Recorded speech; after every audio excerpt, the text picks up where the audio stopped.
ہوں گے، اللہ کیسے خوش ہوں گے؟ تو پہلا پیغام کہ ابھی تو توبہ کر لی جائے۔ دوسرا پیغام یہ ہے کہ اللہ کی رضا والی زندگی یعنی جناب محمد الرسول اللہ صلی اللہ علیہ وسلم کے خوبصورت دین کو اپنی زندگی میں جگہ دی جائے، آپ کی پاکیزہ تعلیمات کو زندگی میں جگہ دی جائے۔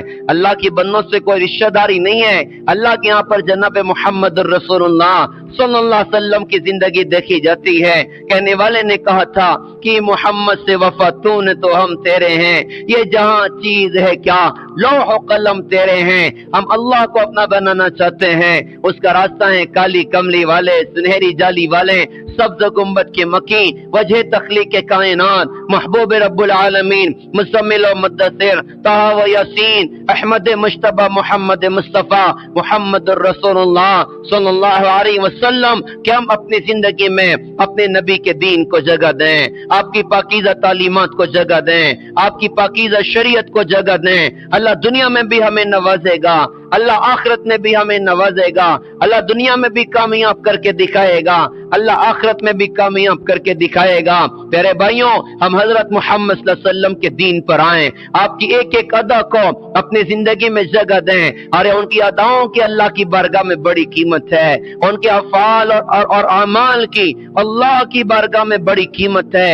ہم آئیں تو صحیح نبی کی زندگی پر آپ غور کیجئے گا۔ نبی کا کلمہ ہم نے پڑھا، نبی کا کلمہ ہم نے پڑھا، اب نبی کا کلمہ پڑھنے والا اللہ نے اس کو کیسے نوازا اپنے نبی کی برکتوں سے۔ نبی کا امتی ہے، آنکھ جھکائے تو اللہ پاک اجر عطا کرے گا، آنکھ اٹھائے تو اللہ اجر عطا کرے گا، ہاتھ اٹھائے تو اللہ اجر عطا کرے گا، پیر بڑھائے تو اللہ اجر عطا کرے گا۔ ایک ایک عمل پر، ایک ایک موقع پر اللہ پاک نے حضرت محمد صلی اللہ علیہ وسلم کی برکتوں سے اس امت کو اللہ پاک نے نوازا۔ اب میں کیا سمجھانا چاہتا ہوں، آپ غور کیجئے گا۔ ایک نبی کا امتی ہے، حدیث پاک میں بتایا کہ جو بندہ اپنے ماں باپ کو محبت کی نظروں سے دیکھے گا اللہ کامل حج اور عمرے کا ثواب عطا کرے گا۔ نبی کے امتی نے آنکھ کو اٹھایا، اللہ نے قیمت لگا دی۔ نبی کا امتی آنکھ جھکا لے، کسی کی بیٹی کو غلط نگاہوں سے نہ دیکھے، کوئی غیر محرم آ جائے اپنی نگاہیں جھکا لے۔ اس کی نگاہ کے جھکنے کی بھی اللہ پاک نے قیمت لگائی، نگاہ کے اٹھنے کی بھی اللہ پاک نے قیمت لگائی۔ نبی کا امتی کسی یتیم کے سر پر ہاتھ رکھ دے تو روایتوں میں ہوتا ہے کہ جتنے بال اس کے ہاتھ کے نیچے آئیں گے اتنی نیکیاں اللہ پاک اس کو عطا کرے گا۔ نبی کا امتی ہے، وضو کر کے نماز پڑھنے کے لیے مسجد کی طرف قدم اٹھا دیا، گھر سے وضو کر کے چلا، ارشاد فرمایا کہ گویا کہ احرام باندھ کے حج کو جا رہا ہے، ہر قدم پہ نیکی مل رہی، ہر قدم پہ گناہ معاف ہو رہا ہے۔ نبی کا امتی لقمہ بنا کے بیوی کے منہ میں رکھ دے، حدیث پاک میں آیا کہ اللہ پاک اس کو صدقے کا ثواب عطا کرتا ہے۔ اللہ نے نبی کی برکت سے کتنا اس امت کو نوازا۔ اکثر اللہ کی دی توفیق سے عرض کیا کرتا ہوں کہ جب انسان کی عمر بڑھتی ہے تو لوگوں کی نگاہ میں اس کی قیمت گھٹ رہی ہوتی ہے، 50 کا ہوا، 60 کا ہوا، 70 کا ہوا تو کلاس 1 آفیسر بھی ہونا تو حکومت ریٹائرمنٹ کے خوبصورت ٹائٹل کے ساتھ اسے گھر بٹھا دیتی ہے۔ ہم قربان جائیں اپنے نبی کی زندگی پر۔ کوئی بندہ نبی کی زندگی پر بوڑھا ہو جائے اس کے بڑھاپے کی بھی اللہ تعالیٰ قیمت لگاتا ہے، اس کے بڑھاپے کی بھی اللہ پاک قیمت لگاتا ہے۔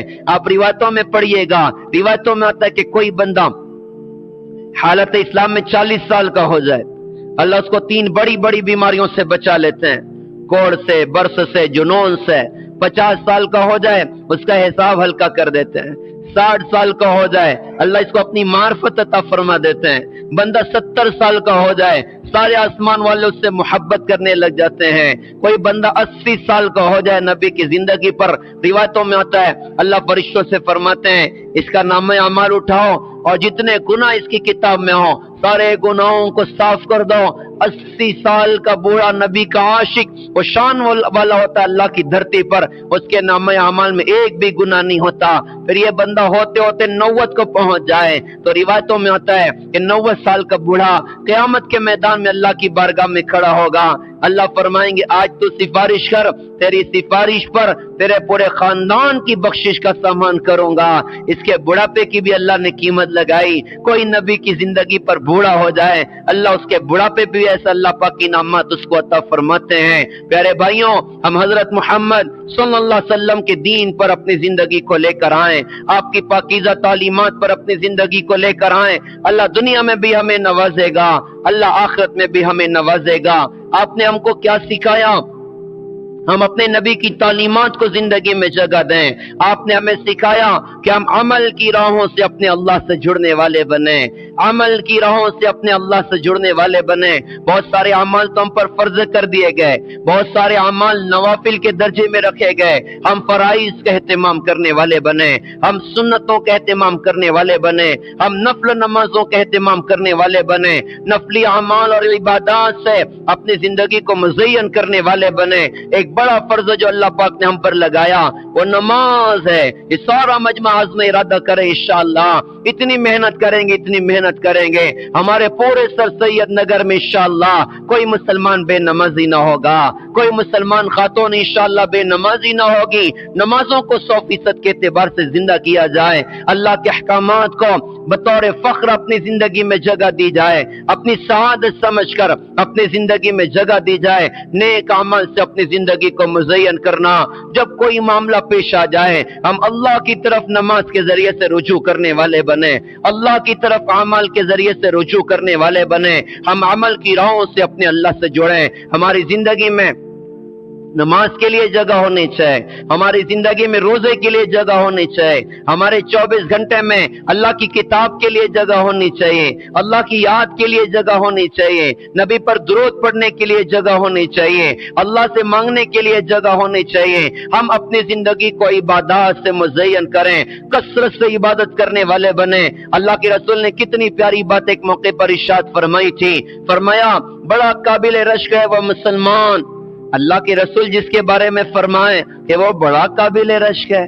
کوئی بڑا بندہ کسی اور بندے کے بارے میں یوں کہے یار اس کی زندگی بڑی شاندار ہے، ارے بتاؤ لوگ کتنا اس کو اہمیت دیں گے۔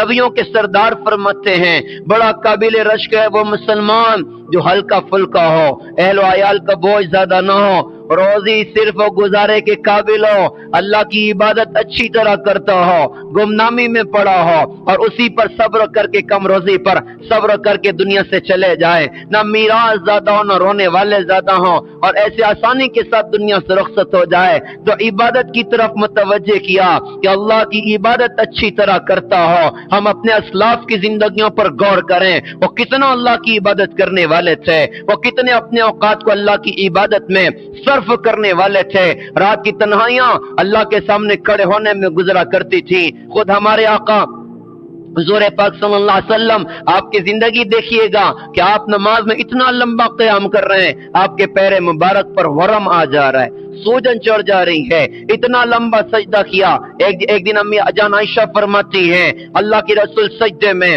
اور اٹھنے تیار نہیں اور حرکت کوئی نہیں، مجھے یوں خیال ہوا کہ کہیں اللہ کی رسول کی روح تو نہیں پرواز کر گئی۔ کتنا لمبا سجدہ کیا، کتنا اعمال کا اہتمام کرنا سکھایا۔ ہم صحابہ کی زندگیاں دیکھیں، عثمان غنی رضی اللہ تعالیٰ عنہ ایک مرتبہ عشاء کے بعد مسجد میں داخل ہوئے، اللہ اکبر کہہ کے نیت بن رہی ہے، قرآن کو پڑھنا شروع کیا، قرآن پڑھتے ایک رکعت میں پورا قرآن پڑھا تھا، ایک رکعت میں پورا قرآن پڑھا تھا۔ حضرت فاطمہ رضی اللہ عنہا عشاء کے بعد مصلی پر سوار اور نماز میں قرآن پڑھنا شروع کیا، پڑھتی جا رہی ساری رات گزری، فجر کی اذان کان میں پڑی، اس کے بعد اپنی 2 رکعت نماز کو مکمل کیا اور بیٹھ کر رو رہی ہیں اللہ آپ کی رات کتنی چھوٹی ہو گئی، میں تو 2 رکعت بھی نہ پڑھ سکی، آپ کی رات ختم ہو گئی۔ کیسا عبادت کا ذوق تھا، کیسا عبادت کا شوق تھا۔ اس امت کے لوگوں کا مرد عورتوں کا معمول کتابوں میں لکھا، خواتین کا معمول کتابوں میں لکھا، وہ آٹا گوندھ رہی ہے تو قرآن کی تلاوت کرتی تھی، وہ روٹی پکاتی تھی قرآن کی تلاوت کرتی تھی، بچہ گود میں ماں کا دودھ پی رہا ہے اور ماں اللہ کا کلام پڑھ رہی ہے۔ آج کا عجیب دور بھی دیکھنا ہمارا اپنا مقدر تھا کہ بچہ ماں کی گود میں ہے اور ماں کے موبائل میں پاکستانی سیریل چل رہا ہے، بچہ ماں کی گود میں ہے اور ماں کے موبائل میں ناچ گانے فلمیں چل رہی ہیں۔ اب سوال یہ پیدا ہوتا ہے کیا یہ گود میں پلنے پلنے والا بچہ حضرت عبد القادر جیلانی جیسا بنے گا؟ کیا اس گود میں پلنے والا بچہ نظام الدین اولیاء جیسا بنے گا؟ کیا اس گود میں پلنے والا بچہ بختیار کاکی جیسا بنے گا یا کچھ اور بنے گا؟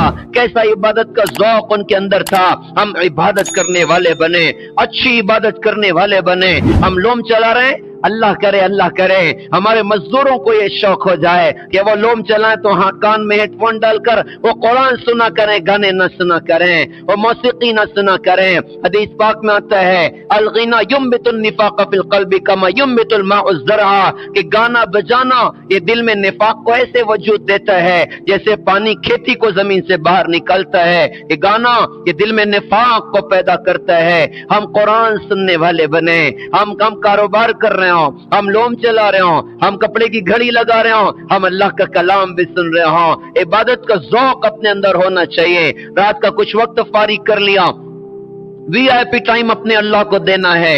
عشاء کے بعد جلدی گھر آ گئے, بچوں سے ہنسی مذاق ہو گیا, بیوی سے ہنسی مذاق ہو گیا, کھانا پینا ہو گیا, کوئی دین کی باتوں کا مذاکرہ ہو گیا. اس کے بعد اپنے بستر پر بیٹھ کر 1 گھنٹہ وی آئی پی ٹائم مجھے اپنے اللہ کو دینا ہے. رات میں اٹھنا تھوڑا مشکل ہو رہا ہے, ہم سونے سے پہلے 1 گھنٹہ اپنے اللہ کو وی آئی پی ٹائم دے دیں, جس میں نہ بیوی کا گزر ہے نہ بچوں کا گزر ہے, بس اللہ ہی اللہ, اللہ میں اور تو اللہ کی یاد میں, قرآن کی تلاوت میں, اللہ کرنے میں. اللہ کی قسم, اللہ کی یاد میں جو مزے ہیں وہ دنیا کی اور اسباب اور وسائل میں نہیں ہیں. اللہ کی یاد میں بڑے مزے. کہنے والے نے کہا تھا مجھ کو نہ اپنا ہوش نہ دنیا کا ہوش ہے, بیٹا ہوں مست ہو کہ تمہارے جمال میں, اور تاروں سے پوچھ لو میری روداد زندگی, راتوں کو جاگتا ہوں تمہارے خیال میں. اللہ کے نام میں کیسا مزہ, لا الہ الا اللہ, لا الہ الا اللہ, لا الہ الا اللہ. کیسا منہ میں پانی اتر رہا ہوتا ہے, کیسا منہ میں اور دل میں نور پیدا ہو رہا ہوتا ہے. لا معبود الا اللہ, لا مقصود الا اللہ, لا مسجود الا اللہ, لا مرغوب الا اللہ, لا مطلوب الا اللہ, لا الہ. کیسا مزہ اللہ کے نام میں. ہم وی آئی پی ٹائم اپنے اللہ کو دینے والے بنے. 1 گھنٹہ خالص اپنے اللہ کے لیے, کچھ قرآن پڑھ لیا, کچھ اللہ کر لیا, کچھ نبی کو یاد کے درود پاک پڑھ لیا, کچھ اللہ کے سامنے توبہ استغفار کر لیا. اس کے بعد ہاتھ اٹھا کے اپنا درد اپنے اللہ کو سنایا جائے, اپنے دکھ اپنے اللہ کو سنائے جائیں. اس سارا مجمع نیت کرے کہ ہم دعا والے انشاءاللہ بنیں گے, ہم دعا والے انشاءاللہ بنیں گے, ہم دعا والے انشاءاللہ بنیں گے. اللہ سے مانگنے والے بنیں گے. جو اللہ سے مانگتا اللہ اس سے خوش ہوتا ہے, جو اللہ سے نہیں مانگتا اللہ اس سے ناراض ہوتا ہے. ہم دعا والے بنیں, عبادت سے اپنی زندگی کو مزین کریں. اسی کے ساتھ ساتھ نبی نے سکھایا کہ مخلوق کے حقوق بھی ادا کرنا, مخلوق کا حق ضائع نہ کرنا, مخلوق پر ظالم نہ بننا, مخلوق کے حقوق کو ادا کر کے اللہ کی بارگاہ میں آنا اور حوض کوثر پر مجھ سے ملاقات کرنا. ہم مخلوق کے ساتھ اچھا سلوک کریں, بطور خاص اپنے ماں باپ کے ساتھ. آج کتنی مائیں مسجد کے دروازے پر بھیک مانگ رہی, آج کتنے باپ مسجد کے دروازے پر بھیک مانگ رہے ہیں, آج کتنے باپ اپنی رات کی تنہائیوں میں تکیے میں سر ڈال کے روتے ہیں. کیا درد ہے چچا, کیا غم ہے چچا, تو یوں کہیں گے کاکا جی کیا بتاؤں, 10 سال ہو گیا میرے بیٹے نے میرا چہرہ نہیں دیکھا ہے. ماں روتی ہے تکیے میں سر ڈال کے, چاچی کیوں روتی ہو, خاتون کہیں گی 10 سال ہو گیا بیٹے نے اپنی امی کی خیریت بھی نہیں پوچھی ہے. ایسی بھی ظالم اولاد ہوا کرتی ہے. یہ کون سی بوڑھی خاتون ہے جس نے 9 مہینے پیٹ میں اٹھایا تھا, جس نے 2 سال دودھ پلائے تھے, تو سویا وہ سوئی, تو جاگا وہ جاگی, جس نے تیرا پیشاب پاخانہ دھویا تھا, اپنی جوانی تجھ پر نچھاور کر دی, تیری خدمت بلا معاوضہ کرتے کرتے کرتے کرتے اپنے کالے بال کو جس خاتون نے سفید کر لیا, آج تو جوان ہونے کے بعد اپنی ماں کو بڑھیا بولتا ہے, آج تو جوان ہونے کے بعد اپنے باپ کو بڈھا بولتا ہے. بلا معاوضہ برسا برس خدمت کرنے والا کوئی انسان آپ کو دیکھنا ہو, اپنے والد کو دیکھ لو تو ساری زندگی اپنے آپ کو گھلاتا رہتا ہے, کھپاتا رہتا ہے, لوہے سے کھیل رہے, قربانیاں دے رہے, اوروں کی کڑوی کسیلیاں سن رہے, اوروں کے بوجھ اٹھا رہے. کیا نگاہ کے سامنے ہے, میرے بیٹے کا فیوچر اچھا ہونا چاہیے,